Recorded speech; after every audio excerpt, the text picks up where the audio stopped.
வாழ்க வளமுடன்.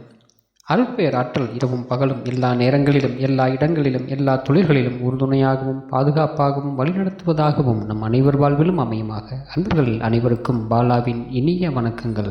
நீங்களும் உங்கள் அன்பு குடும்பமும் வாழ்க வளமுடன். அன்பர்களே, இப்போ நம்ம பார்க்க போகிறது ஒரு வெளிநாட்டிலிருந்து திருமண அமைப்பு நம்மளுக்கு கூடி வரணும் அப்படின்னா அவங்களோட ஜாதகம் ஒரு பெண்ணுக்கு இப்படித்தான் இருக்கணும் அப்படிங்கிறது ஒரு விதி, நாடி விதின்னு சொல்லுவாங்க. இதில் ஒரு உதாரண ஜாதகம் நம்ம முன்னாடி இருக்குது. இதில் பார்த்தீங்கன்னாக்கா லக்னம் துலாம் லக்னமாக அமைஞ்சிருக்குது. 2ல் சனி வக்ரமாகி நிற்கிறார். இதோடைய 6ஆம் இடத்துல மீனராசிக்குள்ளே செவ்வாய் நிற்கிறார். 7ஆம் வீட்டில் கேது பகவான் நிற்கிறார்.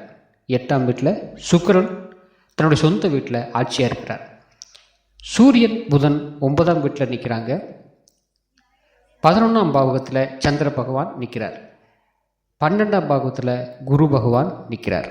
இப்போது இந்த அமைப்பு உள்ள ஜாதகருக்கு நம்ம ஒரு பெண் ஜாதகமாக இருந்தது அப்படின்னாக்கா கட்டாயம் இவங்களுடைய அதாவது லோக்கலில் பக்கத்தில் சொந்த பந்தங்களில் நம்மளை தேடிட்டு இருக்கக்கூடிய வாய்ப்பு நம்மளுக்கு குறைவாகவே இருக்கும். இது எப்படி இருந்தாலும் அயல்நாட்டு தொடர்பு நம்மளுக்கு உண்டு. வெளிநாட்டு மாப்பிள்ளை தான் இவங்களுக்கு கிடைக்கும் அப்படின்னு சொல்லலாம். ஏன் அப்படிங்கிறது ஒரு பக்கம் நம்மளுக்கு பார்த்தோம் அப்படின்னாக்கா, இந்த கிரகங்கள் ஒவ்வொரு திசையை குறிக்கக்கூடியதாகவும் ஒவ்வொரு ராசி கட்டமும் ஒவ்வொரு திசையை குறிக்கிறதாகவும் நம்மளுக்கு இருக்கும்.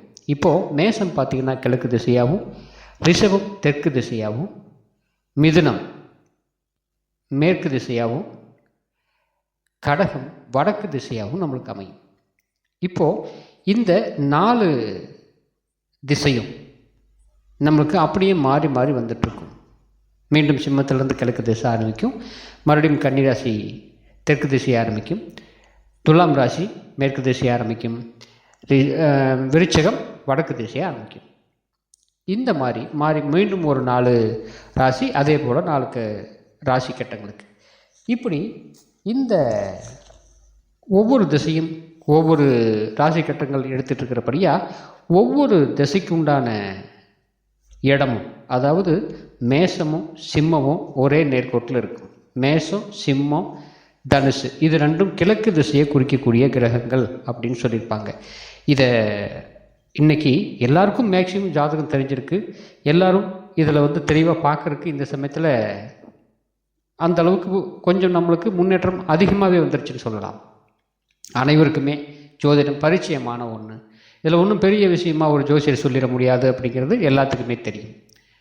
எல்லாருமே ஓரளவுக்கு தெரிஞ்சு வச்சுருக்காங்க. அந்த ஜோதிடத்தை ஒரு தொழிலாக எடுக்காதவங்க கூட.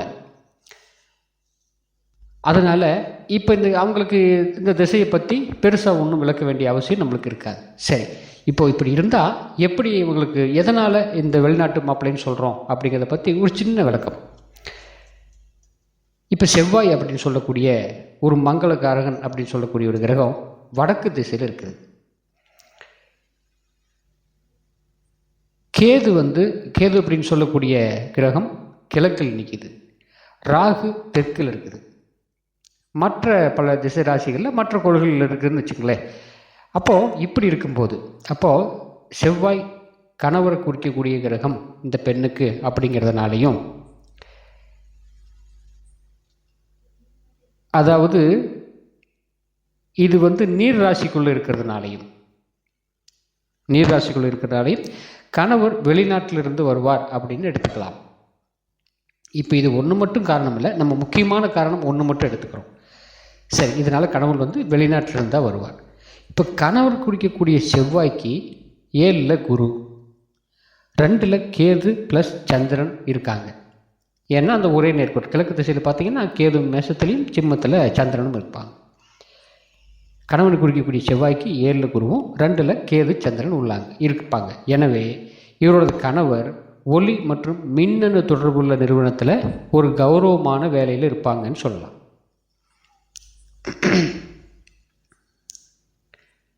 அதுக்கடுத்தது இந்த பெண். ஏன்னா இது ஒரு சுபமான நிகழ்வு நம்ம சொல்லிட்டோம். இதில் ஏதாவது ஒரு பிரச்சனை இருக்குமா அப்படின்னு கேட்டால், இந்த பெண் வெளிநாட்டில் இருக்கக்கூடிய ஜாதகங்களை மணந்துக்கிட்டாங்க, திருமணம் நல்லபடியாக நம்மளுக்கு முடிஞ்சது. ஆனால் கணவருடைய தாய் மாமியார்னு சொல்லும் இல்லையா, இவருடைய கணவருடைய தாயாரின் தூண்டுதல் பேரில் இந்த மனைவி சில காலம் இவர் ஒதுக்கி வச்சிருப்பாருங்கிறோம் இதில் நம்ம பார்க்குறோம். ஏன் ஒதுக்கி வைக்கிறாங்க? சுபமாக கல்யாணம் நடந்தது, வெளிநாட்டு மாப்பிள்ளை வேணும்னு சொல்லி போட்டு நம்ம கட்டி கொடுத்தோம், அவங்களும் பெண்ணு நல்லா இருக்குன்னு சொல்லி கட்டிட்டு போனாங்க. இதில் என்ன சம்மந்தமாக இவங்களுக்குள்ள பிரச்சனை கொஞ்ச நாள் இவங்க விலக்கி வைப்பாங்க அப்படின்னு பார்த்தோம் அப்படின்னாக்கா, செவ்வாயும் அதாவது கணவர் சம்பந்தப்பட்ட கிரகமான செவ்வாய்க்கும் மனைவி சம்பந்தப்பட்டமான சுக்கிரனுக்கும், கணவர் மனைவி இந்த 2 கிரகத்துக்குடைய இடையில கேது இருக்குது. கேது எப்பவுமே உங்களுக்கு தெரியும் ஒரு பிரிவினையை தரக்கூடிய ஒரு கிரகம். அதுதான் பிரச்சனையை தூண்டுது. மாமியாரை குறிக்கக்கூடிய கிரகம் சந்திரன் கேதுவுக்கு 5ல் இருக்குது. அப்போது தடை அப்படிங்கிறது மாமியாரால் உண்டாகிறது அப்படின்னு சொல்லி, இது யாரையும் புண்படுத்திக்கணும் நோக்கத்தில் சொல்லலை. இந்த மாதிரி கிரகங்கள் அமைஞ்சது அப்படின்னா இப்படி இருக்கும் அப்படிங்கிறது ஒரு விதி உண்டாக்கப்பட்டிருக்கிறது ஏற்கனவே. சரி, பின்னாடி இன்னும் பார்த்தோம் அப்படின்னாக்கா, இவரோட ஜனனகால ஜாதகத்தில் சுக்கிரன் அப்படிங்கிறவர் தெற்கு திசையில் நிற்கிறார். அப்போது 41-42 வயசில் இந்த கோச்சார கேது சுக்கிரன் உள்ள தெற்கு திசைக்கு வரும்போது, அதாவது சுக்கிரனுக்கு 9ஆம் இடத்துல வரும்போது, மகரத்தில் வரும்போதுன்னு வச்சுக்கங்களேன், மகரத்தில் வந்தால் நம்மளுக்கு சரியாக இருக்கும். அந்த இடத்துக்கு கேது கோச்சார ரீதியாக நம்மளுக்கு வரும்போது இந்த பிரச்சனை அவங்களுக்கு தூண்டும். கணவன் மனைவிக்கிடையே சச்சரவு. இதே தெற்கு ராசியில் மற்றொரு ராசியில் குரு இருக்கிறதுனால இந்த சச்சரவு பெரிதாக போகாமல் கட்டாயம் தீர்த்து வைக்கப்படும் சொல்லலாம். அப்போ குருவோட பார்வை அந்த மகரத்துக்கு இருக்கும்போது நம்மளுக்கு குருவோட பார்வை மகரத்துக்கும், அதே சமயத்தில் 9ஆம் பார்வை சுக்கிரனுக்கு இருக்கும்போது ஏதோ ஒரு வகையில் ஒரு பிரச்சனை பெருசாக வரக்கூடிய பிரச்சனை கண்டாயம் தீர்த்து வைப்பார் குரு அப்படின்னு சொல்லலாம். இந்த மாதிரி ஒரு வெளிநாட்டு ஜாதகத்தை எடுக்கும்போது இது பிரச்சனைக்கு உண்டானதாக மாறிடும் அப்படின்னு சொல்லி பெருசாக நம்மளுக்கு எடுக்க வேண்டிய நம்மளுக்கு அவசியம், அதாவது பிரச்சனைக்கு உண்டானதாக மாறிடும் சொல்லி தள்ளி வைக்க வேண்டியதில்லை. ஒரு கொஞ்ச நாள் ஒரு சின்ன ஒரு குறிப்பிட்ட காலத்துக்கு மட்டும் பிரச்சனை வரும், அதுக்கப்புறம் அது நார்மலாக்கி நம்ம போயிடும். அப்படிங்கிறனால தாராளமாக இந்த ஜாதகத்தை நம்ம எடுத்துக்கலாம். நம்ம திருமண பொருத்தம் பார்க்கும்போது நம்ம சொல்லுவோம் இல்லையா, 2ல் சனி இருக்குது, 7ல் கேது இருக்குது, கடுமையான தோஷம் அப்படின்னு சொல்லுவாங்க. இந்த தோஷம் நம்மளுக்கு எதை குறிக்குது அப்படின்னா இந்த மாதிரி. சரி, இன்னொரு வகையில் நம்மளுக்கு பார்த்தாலும் கூட லக்னாதிபதி 8ஆம் இடத்துல, 8ஆம் இடத்துல உள்ள அதோட சொந்த இடத்துல நம்மளுக்கு ஆட்சி ஆகிறார்.